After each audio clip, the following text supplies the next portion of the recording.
Bienvenidos sean todos a su programa Aportando RD. Buenas noches, general. Buenas noches, mi querida doctora. Hoy tenemos aquí un plato fuerte. Tenemos a un historiador dominicano que yo he denominado, él se ríe, el filántropo. Bueno, lo de filántropo... Sí, el doctor Manuel Núñez. Es todo un filántropo, Manuel Núñez. Ha hecho obras en cantidad, pero ahora está en receso. Está cogiendo vacaciones. Vacaciones, y lo veo en los medios. Sí, tirando paquetitos. Vacaciones en la filantropía, porque ahora no tiene esa capacidad para ayudar, para apoyar a ciertos ciudadanos que él contribuía en el aspecto literario, con libros, resolvía problemas a familias, pero ya este muchacho, Miguel de Calde, cortó las alas de la filantropía. Caray, el doctor Manuel Núñez pues nos comparte contenidos desde hace muchos años, conocimientos, y esta noche pues tenemos la grata visita, porque claro, tenemos que agradecer que aceptó nuestra invitación, porque teníamos mucho, doctor, esperándolo. Sí, Manuel ha sido un asiduo colaborador de este espacio de Aportando RD y ha tenido tantos compromisos que en verdad hay que entenderlo. No ha podido todavía, no había podido insertarse en esta nueva plataforma de Aportando RD, pero ya tiene un compromiso. No te puedes perder, Manuel. Así mismo es. Ahí estaré. Sí. Qué placer. Para mí, un honor. Bien, queremos abordar en la noche de hoy un tema que está sobre el tapete en lo que es la República Dominicana.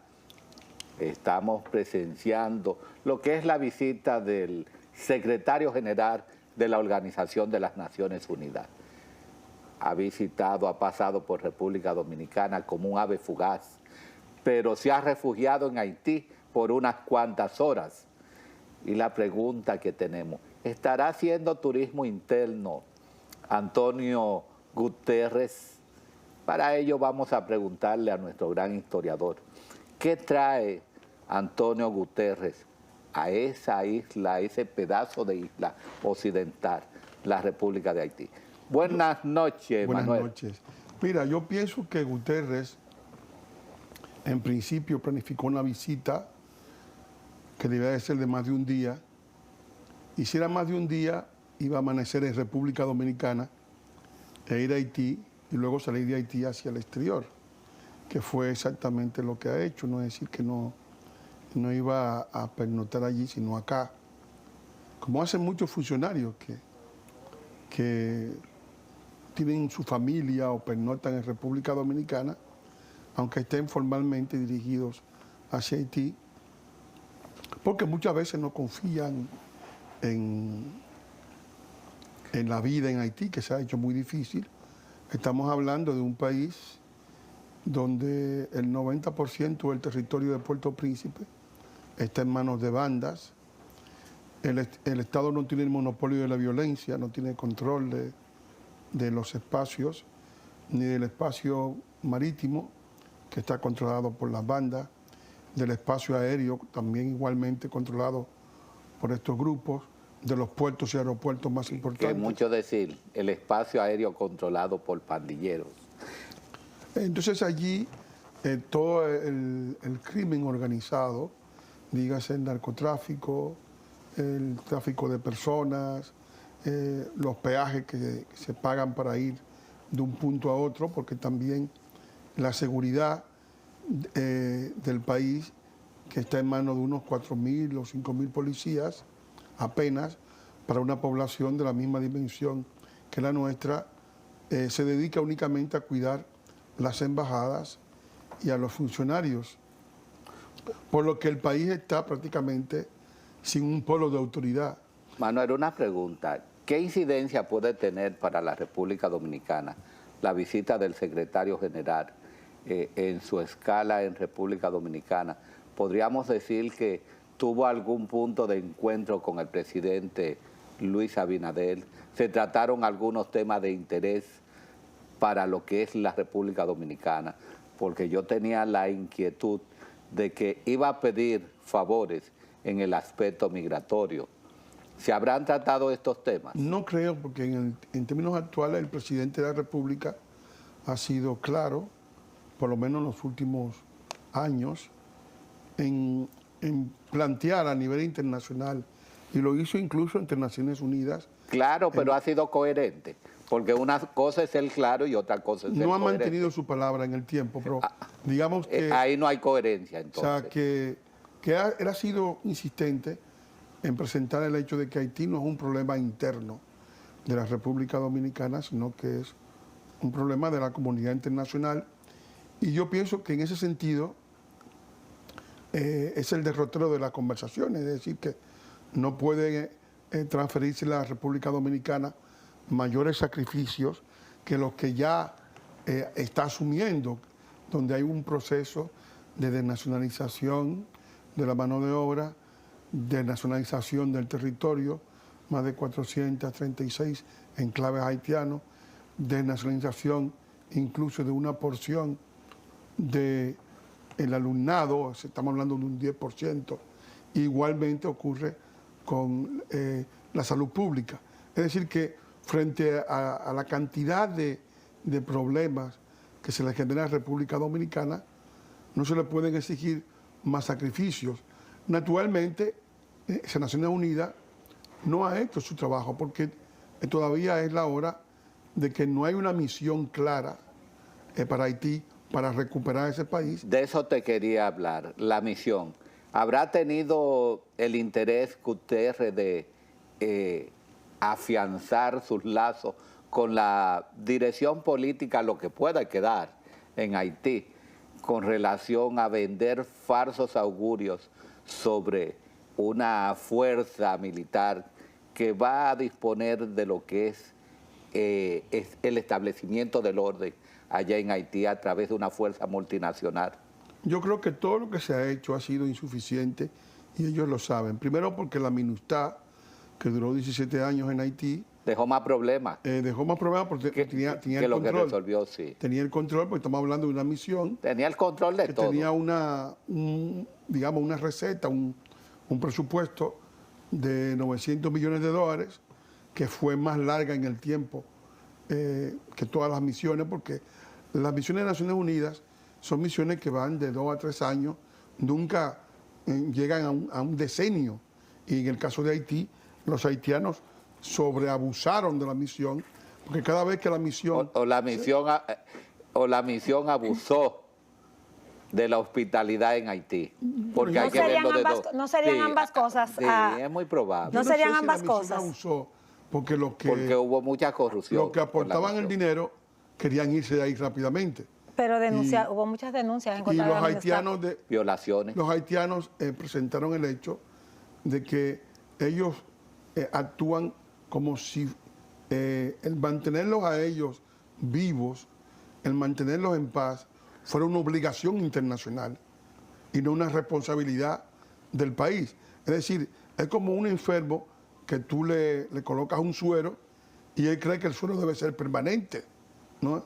Que no debe tener límite y que el bolsillo del que financia no debe tener ningún tipo de restricciones.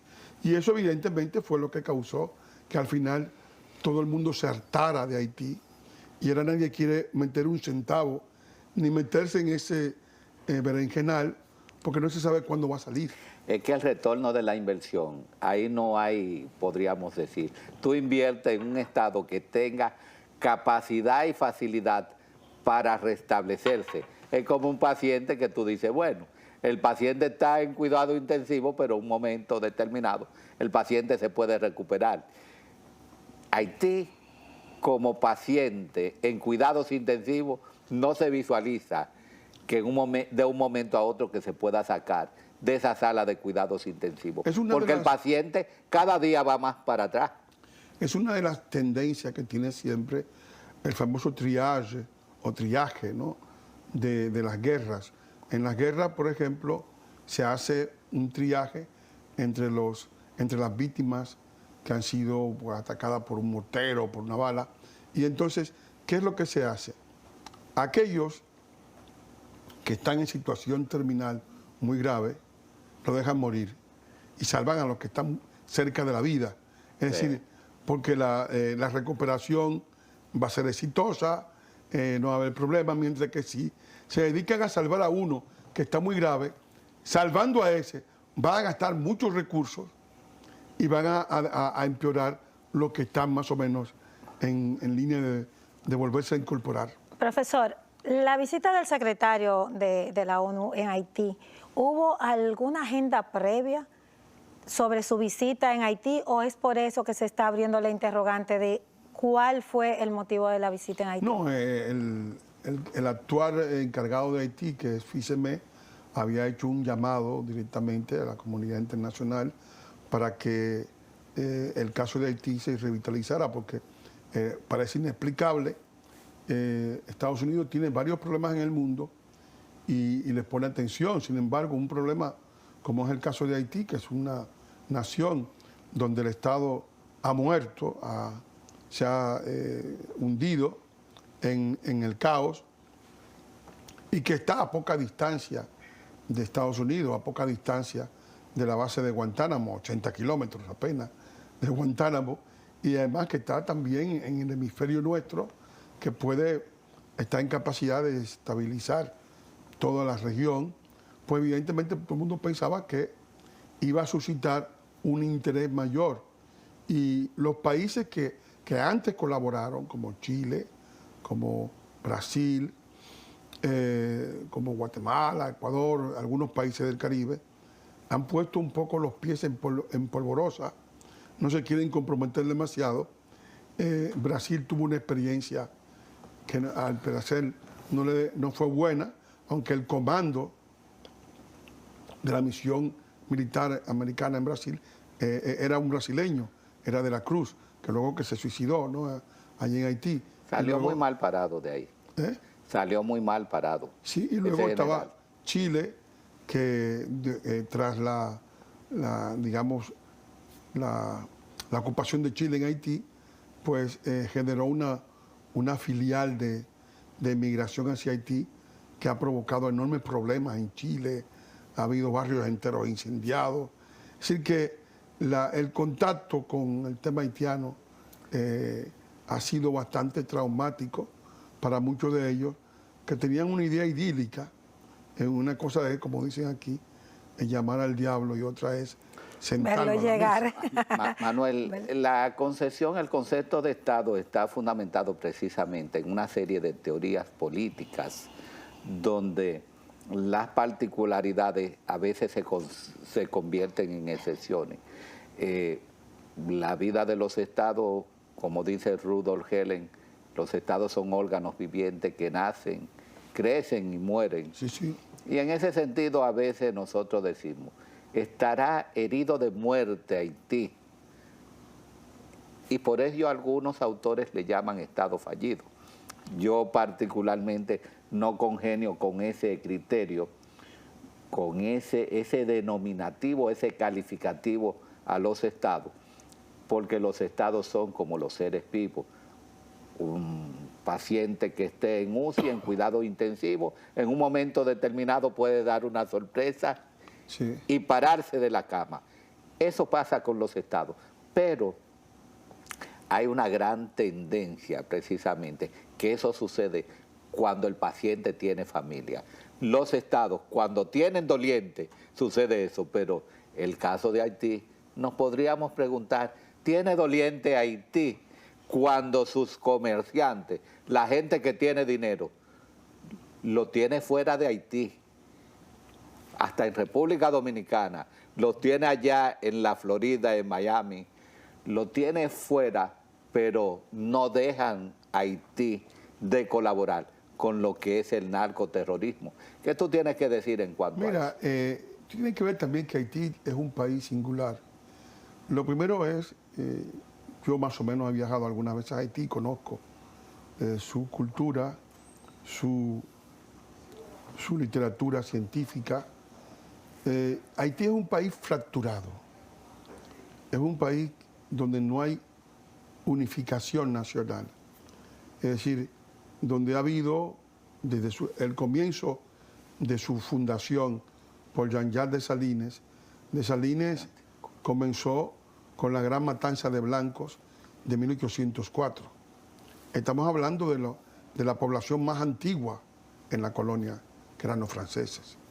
Y luego, pues, siguió con Zuluque, que a partir de 1847 toma el mando en Haití, y en el 49, en el 54, hizo varias matanzas de mulatos. Zuluque era negro y odiaba a los mulatos. Y eso se produjo porque los mulatos gobernaron corrido durante 25 años. Jean-Pierre Boyer, que era mulato. Toussaint era mulato. Toussaint era negro. No. De hecho, Toussaint encabezó la guerra de los negros contra los mulatos. El mulato era Rigaud, André Rigaud, que debió ganar porque tenía más cultura, era un hombre que había estudiado en la universidad y era el jefe de los mulatos, de los cuales ahí estaba Pétion, estaba Boyer, estaba Bourgelat, estaban todos los mulatos que luego gobernarían los próximos 25 años. Y después de esos 25 años, Haití tuvo varios presidentes negros analfabetos, completamente analfabetos. Tuvo a Richer, tuvo a Pierrot, y tuvo a Guerrier, y tuvo a Zuluque. No sabían leer ni escribir, ninguno de los cuatro. Tampoco sabía leer ni escribir Henri Christophe, pero era inteligente. Tenía gente que le leía en inglés y en francés, y él escuchaba, pero no sabía leer ni escribir. Sí, estamos hablando de una nación singular, ¿no? Y entonces siempre ha habido una tirantez entre los negros y los mulatos. En toda su historia ha habido esa guerra racial larvada, que fue inicialmente la guerra de los cuchillos, la guerra de 1799 a 1800, entre Rigaud, André Rigaud, que había estudiado en Francia, había estado con Napoleón, y Toussaint Louverture, que logró vencer a Rigaud con ayuda de los ingleses. Y luego el país se dividió siguiendo esa misma lógica. Al sur, la República Mulata de Pétion, donde había muchísimos negros, pero básicamente el mando era mulato, y la monarquía negra de Christophe, que duró 13 años dividido. Manuel, a través de ese proceso histórico, ¿cómo nosotros podríamos comparar ese pasado con un presente que no está muy lejos, muy distante, de convertirse prácticamente en lo que se podría llamar una imagen de ese pasado, cuando visualizamos que las bandas, que las pandillas están prácticamente reeditando lo que hicieron aquellos antiguos emperadores que están masacrando lo que es la población, porque allí prácticamente nadie es amigo de nadie.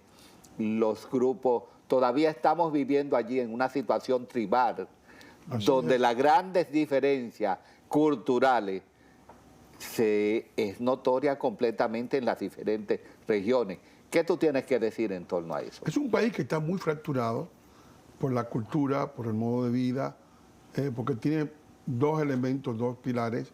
Una cultura más o menos minoritaria occidental, que habla francés, que es católica, que tiene modos occidentales, que está un poco ligada a una historia general de la colonización francesa, y otra cultura que es absolutamente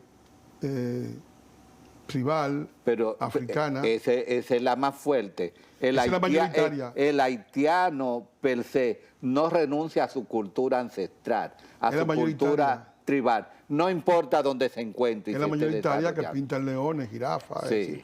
O sea que entonces, como son dos mundos, es un país que está fracturado en esos dos mundos. De hecho, hay un científico llamado Gerald Barthélemy que ha hablado de que Haití corresponde a una demarcación entre bozales, que eran los negros acabados de llegar de África, y criollos, que eran los negros que hablaban la lengua del país. O sea que esa división está ahí. Entonces esa fractura está presente permanentemente, y eso hace que el país no pueda operar en torno a una situación de vinculación con el territorio, con la tierra. O sea, es tan fuerte ese asunto que genera un desinterés incluso en los grupos que mandan en el país. Dilma Rousseff le propuso al presidente de Haití, a Preval, construir una presa en el sur de Haití, una presa para darle electricidad, una hidroeléctrica, a toda la parte sur, y le iba a hacer como una donación del Brasil. A René Preval. Y Preval se opuso y dijo, no, esa gente también así como están. Si yo le doy más cosas, van a querer más y más y más. Pero mira el lío de la universidad que fue a inaugurar el presidente Leonel. Sí, sí. Y ya, ¿qué puede quedar de esa universidad? Bueno, queda una hierba como del alto, de 1 metro de alto. Bien. No aprovecharon la oportunidad. Bien, Doctor, vamos. te damos las gracias, Manuel, por tu comparecencia, tu asistencia ante este público de Aportando RD, que está sediento de esos conocimientos históricos. Sí. Y te vamos a extender el compromiso para que demos continuidad a este espacio para tratar estos temas que en verdad debemos conocer la historia para que no estemos condenados a repetirla.